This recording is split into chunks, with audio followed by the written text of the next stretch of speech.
नमस्कार विद्यार्थियों। कल मैंने आपको कंपनी का स्वैच्छिक समापन के बारे में अध्ययन कराया था। कंपनी का स्वैच्छिक समापन किस प्रकार किया जा सकता है और कंपनी के स्वैच्छिक समापन में पहला मैंने आपको अध्ययन कराया था कि सदस्यों द्वारा कंपनी का स्वैच्छिक समापन कैसे होता है। जब कंपनी के सदस्य अपनी इच्छा से कंपनी का समापन करना चाहते हैं तो उसे कंपनी का स्वैच्छिक समापन कहा जाता है। आज मैं आपको दूसरा जो बिंदु है, ऋणदाताओं द्वारा स्वैच्छिक समापन कंपनी का कैसे किया जाता है, यानी जो ऋणदाता होते हैं कंपनी के, वह कंपनी का स्वैच्छिक समापन किन दशाओं में करते हैं। जब कंपनी के स्वैच्छिक समापन की दशा में कंपनी के संचालक कंपनी की शोधन क्षमता की घोषणा करने में असमर्थ रहते हैं। कहने का तात्पर्य है कि जब कंपनी के संचालक होते हैं जो कंपनी का संचालन करते हैं, वे कंपनी की शोधन क्षमता की घोषणा करने में असमर्थ रहते हैं अथवा शोधन क्षमता की घोषणा करने के बाद भी ऋणों का भुगतान करने में असमर्थ रहते हैं, तो उसे ऋणदाता अथवा लेनदारों द्वारा स्वैच्छिक समापन माना जाता है। ऋणदाता द्वारा स्वैच्छिक समापन के संबंध में अधिनियम की, भारतीय कंपनी अधिनियम की 500 से 509 तक की धाराएं लागू होती है। ऋणदाताओं द्वारा कंपनी का स्वैच्छिक समापन के संबंध में कुछ वैधानिक प्रावधान है और उन प्रावधानों का पालन करने के उपरांत ही ऋणदाता द्वारा कंपनी का समापन किया जाता है। पहला जो प्रावधान है वह है कंपनी की सभा में समापन का प्रस्ताव पारित करना। भारतीय कंपनी अधिनियम के अंतर्गत यह प्रावधान है कि ऋणदाताओं द्वारा स्वैच्छिक समापन की दशा में भी सर्वप्रथम कंपनी की एक साधारण सभा बुलाई जाती है और उस साधारण सभा में कंपनी के सदस्य कंपनी के समापन का साधारण अथवा विशेष प्रस्ताव, जैसा भी उनके लिए कोई आवश्यक हो, साधारण प्रस्ताव भी ले सकते हैं और विशेष प्रस्ताव भी ले सकते हैं, उसमें पारित करते हैं, पास करते हैं कि हम कंपनी का समापन करना चाहते हैं। दूसरा है ऋणदाताओं की सभा बुलाना। साधारण सभा में कंपनी के स्वैच्छिक समापन का प्रस्ताव पारित करने के बाद, यानी जब साधारण सभा में कंपनी के स्वैच्छिक समापन का प्रस्ताव ऋणदाता द्वारा पारित कर लिया जाता है, तो कंपनी के ऋणदाताओं की साधारण सभा बुलाने के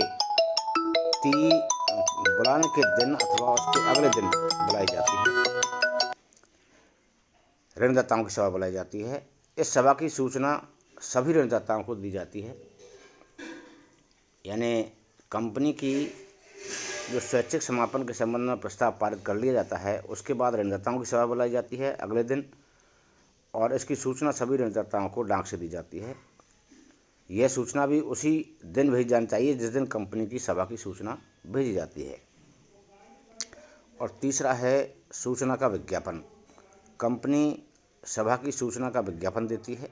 यह विज्ञापन कम से कम एक बार राजकीय गजट में प्रकाशित करना आवश्यक है। इसी प्रकार कंपनी के पंजीकृत कार्यालय के जिले में प्रकाशित कोई स्थानीय समाचार पत्र जो कम से कम 2 होने चाहिए, उसमें उसका विज्ञापन किया जाना चाहिए। दूसरा है सभा में स्थिति विवरण प्रस्तुत करना। ऋणदाताओं की इस सभा में कंपनी का संचालक मंडल कंपनी की संपूर्ण स्थिति का विवरण प्रस्तुत करता है। इसके साथ ही ऋणदाताओं की सूची तथा उनके दावों की अनुमानित राशि जो भी है उसका विवरण उसमें प्रस्तुत किया जाता है ऋणदाताओं की सभा में। 5वां है कंपनी की सभा स्थगित होने का प्रभाव। यदि कंपनी समापन का प्रस्ताव पारित करने के लिए अपने सदस्यों की सभा बुलाती है और वह समापन प्रस्ताव पारित किए बिना ही स्थगित हो जाती है। यानी ऋणदाताओं की कंपनी के समापन के प्रस्ताव के लिए उसके सदस्यों की सभा बुलाई जाती है और समापन प्रस्ताव पारित करने बिना ही वो स्थगित हो जाती है, तो वह प्रस्ताव स्थगित सभा में पारित नहीं किया जाता है। तो भी ऋणदाताओं की सभा में पारित प्रस्ताव का वही प्रभाव होता है जैसे कि वह प्रस्ताव कंपनी की सभा में पारित मान लिया जाता है।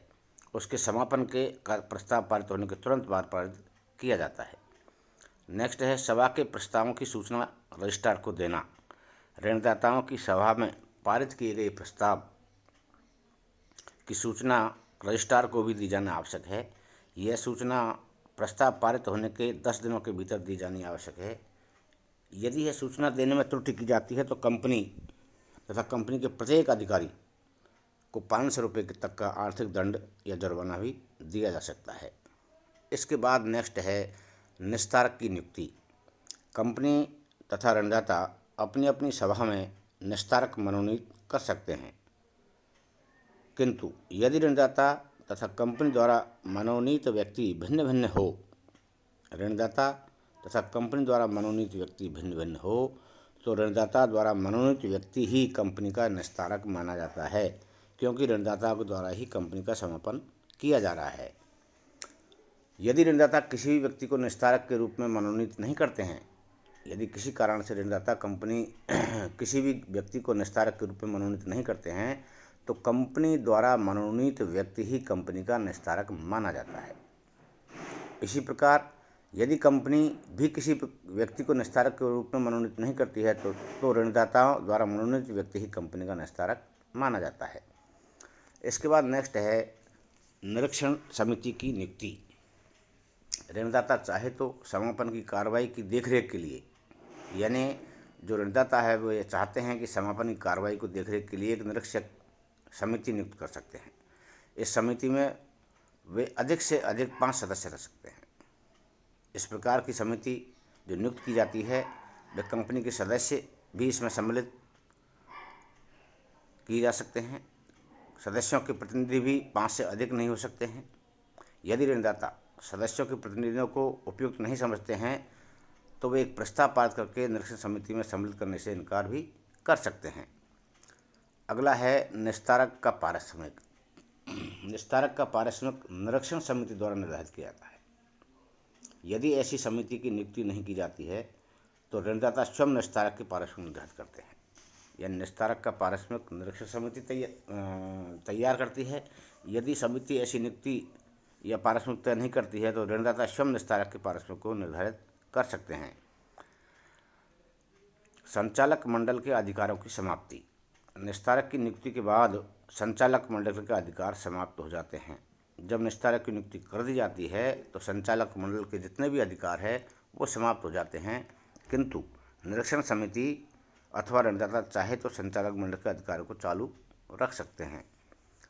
नेक्स्ट है निस्तारक का रिक्त पद भरना। यदि निस्तारक की मृत्यु, पद का त्याग देना या अन्य किसी कारण से उसका पद रिक्त हो जाता है तो ऋणदाता अपनी साधारण सभा में इस रिक्त पद को भी भर सकते हैं। लेकिन यदि निस्तारक न्यायालय के निर्देश से अथवा न्यायालय द्वारा नियुक्त किया गया हो तो अब भी न्यायालय को ही रिक्त स्थान भरने का अधिकार होता है।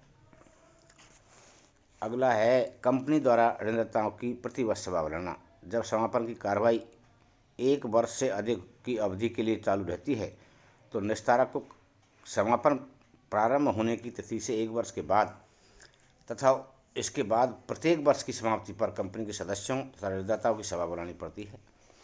यह सभा वर्ष की समाप्ति के 3 महीने के भीतर कभी बुलाई जा सकती है। और अंत में अंतिम सभा बुलाना। कंपनी के समापन की कार्रवाई पूर्ण हो जाने के बाद निस्तारक कंपनी के समापन की कार्रवाई का विवरण तैयार करता है। वह इस विवरण में कंपनी की संपत्तियों का ब्यौरा तथा वितरण के संबंध में आवश्यक बातों का उल्लेख करता है। इस प्रकार के विवरण को तैयार होने पर निस्तारक कंपनी के सदस्यों की तथा ऋणदाताओं की सभाएं बुलाता है और उन सभाओं में समापन की कार्रवाई का विवरण प्रस्तुत करता है। इस सभा की सूचना का विज्ञापन दिया जाना चाहिए तथा उस सभा के समय, स्थान और उद्देश्यों के बारे में भी उल्लेख किया जाना चाहिए। इसके बाद है रजिस्ट्रार द्वारा सरकारी निस्तारक को समापन का विवरण प्रस्तुत करना। यानी अंतिम सभा, जो अंतिम सामान्य सभा है के होने के 1 सप्ताह के भीतर कंपनी का निस्तारक कंपनी रजिस्ट्रार के यहाँ तथा सरकारी निस्तारक को कंपनी के समापन की कार्रवाई का विवरण तथा अंतिम सभा की रिपोर्ट भेजता है। यदि कंपनी का निस्तारक इस संबंध त्रुटि करता है तो उसे 500 रुपये प्रतिदिन के हिसाब से जुर्माना भी लगाया जा सकता है। रजिस्ट्रार द्वारा रजिस्ट्री करना। जब रजिस्ट्रार को समापन की कार्रवाई की रिपोर्ट तथा अंतिम सभा की रिपोर्ट प्राप्त हो जाती है तब वह उसकी रजिस्ट्री कर लेता है। सरकारी निस्तारक द्वारा जांच पड़ताल करना। कंपनी का सरकारी निस्तारक को भी समापन कार्रवाई का विवरण तथा अंतिम सभा की रिपोर्ट भेजता है। विवरण तथा रिपोर्ट के प्राप्त होने के बाद सरकारी निस्तारक कंपनी की जांच पड़ताल करता है। वह जांचता है कि कंपनी के व्यवसाय का संचालन कंपनी के सदस्यों के हितों के लिए अथवा जनहित के विरुद्ध तो नहीं किया गया है। ये सभी जांच पड़ताल कंपनी के निस्तारक द्वारा की जाती है और अंत में फिर विघटन का आदेश प्रदान किया जाता है। सरकारी निस्तारक की रिपोर्ट पर अधिकरण कंपनी के विघटन का आदेश दे सकता है। अधिकरण इसी आदेश में विघटन की तिथि का उल्लेख भी करता है। यदि अधिकरण आवश्यक समझे तो विघटन के आदेश के बजाय परिस्थितियों के अनुसार कोई अन्य आदेश भी दे सकता है। तो ये मैंने आपको आज ऋणदाता द्वारा कंपनी के स्वैच्छिक समापन के संबंध में जो प्रावधान है उनके बारे में अध्ययन कराया और शेष है मैं आपको बाद में अध्ययन कराऊंगा। धन्यवाद।